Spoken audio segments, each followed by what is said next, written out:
જ્યાં સુધી રાજુલાની અંદર મારા આહિર સમાજનો ધારાસભ્ય નહીં બને ને ત્યાં સુધી હું આ બૂટ સંપલનો પગરખાનો મારા પગમાંથી ત્યાગ કરું છું. અને જ્યાં સુધી મારો સમાજ એક નહીં થાય, ગામડે ગામડે કદાચ મિટિંગો કરવી પડશે, અમારા પ્રાણ દેવા પડશે ને અમારા પ્રાણની આહુતિ દેવી પડશે ને તો એ મારા સમાજને એક કરવા માટે થઈ અને આપવાની છે. જય દ્વારકાધીશ, જય શ્રી રામ એન્ડ જય હનુમાન દાદા.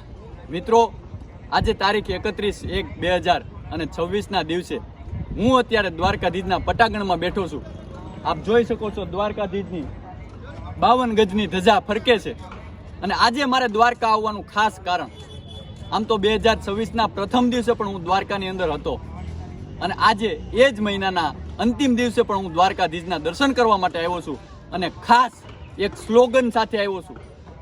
આજે મિશન આહિર સમાજ એકતાનો આજે હું બીજો વિડીયો મૂકું છું. જ્યાં સુધી મારો આહિર સમાજ એક નહીં થાય ને ત્યાં સુધી મારા વિડીયો આવશે અને ત્યાં સુધી જે પણ કરવું પડે એ અમે કરવાના છીએ. કદાચ અમારું લોહી રેડી દેવું પડે તો એ રેડવાના છીએ, બાકી અમારા સમાજને એક કરીને રહેવાનું છે. અત્યારે ચાલી રહ્યું છે, તમે બધા જોતા હશો કે નવનીતભાઈ બાલદિયા અને જયરાજભાઈની જે મેટર બની હતી, આ મેટરની મારે તમને વાત કરવી છે મિત્રો. ખાસ કરી કોળી સમાજની એવી માંગ હતી.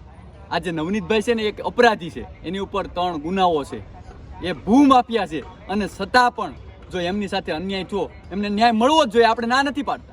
એના માટે આ સમાજ જે આગળ આવવું જ જોઈએ. તમામ સમાજે આમાંથી શીખવું જોઈએ કે એક અપરાધીને ન્યાય પાવા માટે થઈ અને આખો સમાજ જો એક થતો હોય તો સારા કામમાં મારો આહિર સમાજ કેમ એક ન થાય? મારો આહિર સમાજ એજ્યુકેશનની બાબતમાં કેમ એક ન થાય? મારો આહિર સમાજ વ્યસન મુક્તિની વાતમાં કેમ એક ન થાય? મારો આહિર સમાજ રોજગારની વાતોમાં કેમ એક ન થાય? આના માટે થઈ અને આ દ્વારકાધીશના શરણોમાં પ્રાર્થના કરવા માટે આવ્યો છું કે વહેલી તકે મારો સમાજ એક થાય. હવે વાત મારે ખાસ એ કરવી છે કે પરસોત્તમભાઈ સોલંકી ને હીરાભાઈ સોલંકી દિવસે ને દિવસે અલગ અલગ સ્ટેટમેન્ટ આપે છે. એમાં પરસોત્તમભાઈનું સ્ટેટમેન્ટ તમે સાંભળ્યું છે. એક મંત્રી દરજ્જાના માણસ થઈને આવું સ્ટેટમેન્ટ આપે, આ કેટલું યોગ્ય ગણાય? આપણો ભારત દેશ લોકતંત્રથી ચાલતો દેશ છે અને આમાં લોકતંત્ર મહાન છે, ન્યાય વ્યવસ્થા છે, પોલીસ તંત્ર છે. તમારી એક માંગ હતી કે આમાં જે પણ આરોપી છે એને કડકમાં કડક સજા થાય અને સરકારે તમારી વાત સ્વીકારી, એસઆઈટીની રચના કરી અને ત્યારબાદ જે પણ અપરાધીઓ હતા એમને જેલ હવાલે કરવામાં આવ્યા. તો આ મામલો અહીંયા પૂર્ણ થઈ જવો પડે, પરંતુ શા માટે નથી થતો?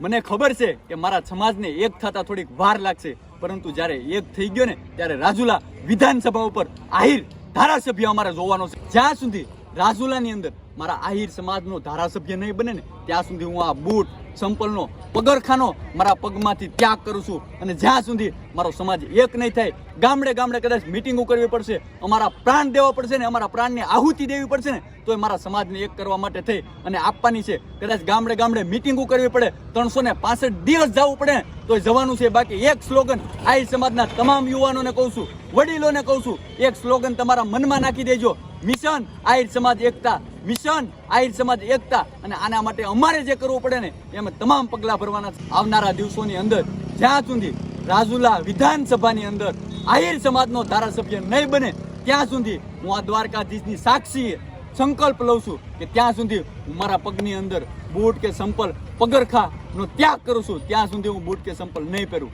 અને મારા આહિર સમાજને જગાડવા માટે હવે જે કાંઈ કરવું પડે ને 365 દિવસ એ અમે કરવા માટે તૈયાર છીએ. મિત્રો, મારે રાજનેતા નથી બનવું. હું એક ઇન્ફ્લુએન્સર તરીકે અને જાગૃત નાગરિક તરીકે કહું છું કે મારા સમાજના સારા નેતાઓ, સારા યુવાનો રાજુલા વિધાનસભાની અંદર ધારાસભ્ય બને એના માટે થઈ અને આજે હું સંકલ્પ લઉં છું કે જ્યાં સુધી મારા રાજુલા વિધાનસભાની અંદર આહિર સમાજનો ધારાસભ્ય નહીં બને ને ત્યાં સુધી હું મારા પગમાં ચંપલ કે બૂટ નહીં નાખું અને પગરખાનો ત્યાગ કરું છું.